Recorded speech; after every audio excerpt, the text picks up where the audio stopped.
एनबि बड'लेण्ड चेनेलाव नोंथांमोनखौ गोसो गोथारै बरायबाय। आं दिनै नोंथांमोननो मोननैसो निउस आपडेट लानानै फैदों।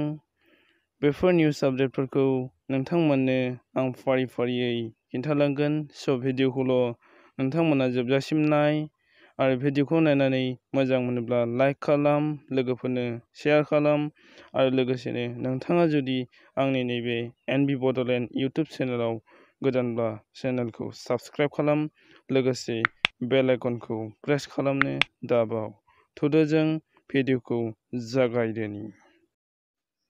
दिनै 10 आगस्ट 2020 थार्सडे बृहस्पतिबार।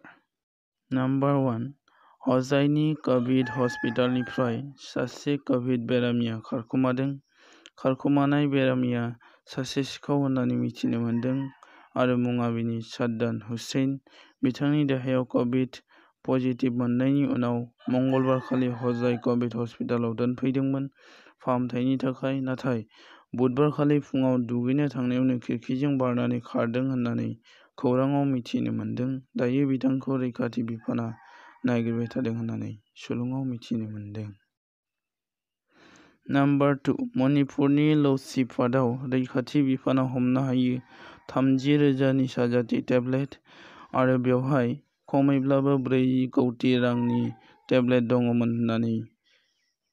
दङमोन होननानै मिथिनो मोन्दों आरो बेखौ गोसोम प्लास्टिकजों खाथुमनानै लाबोदोंमोन।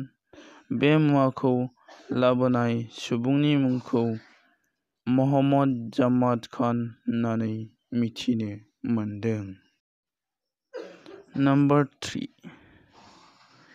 गुवाहाटीनि पानिखाइथि मुंनि जायगायाव मैया गंनै कारखानायाव अर नांदों। बेफोर कारखानाफोरनि मुङा सिसिएमनिफ्राय अरआ जोंखांनानै गंसे बिनाय इन्डास्ट्रि मुंनि सयाबिन कारखाना आरो गंसे एमआरबि फार्म मुंनि कारखानायाव अर खामनाय जाथाया जायो।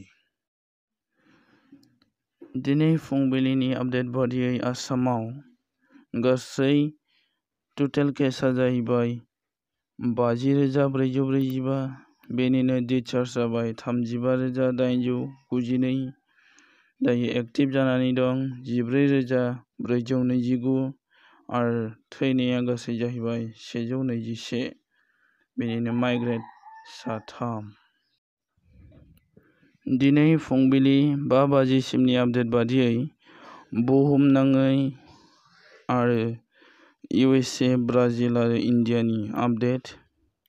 जोंनि भारतनिखौ नायोब्ला टटेल केसआ जाहैबाय 19,63,239। बेनिनो गोदान केस मोनदों दिनै 5 बाजिसिमाव 56,626 आरो टटेल डेथ थैनाया जाहैबाय 40,739।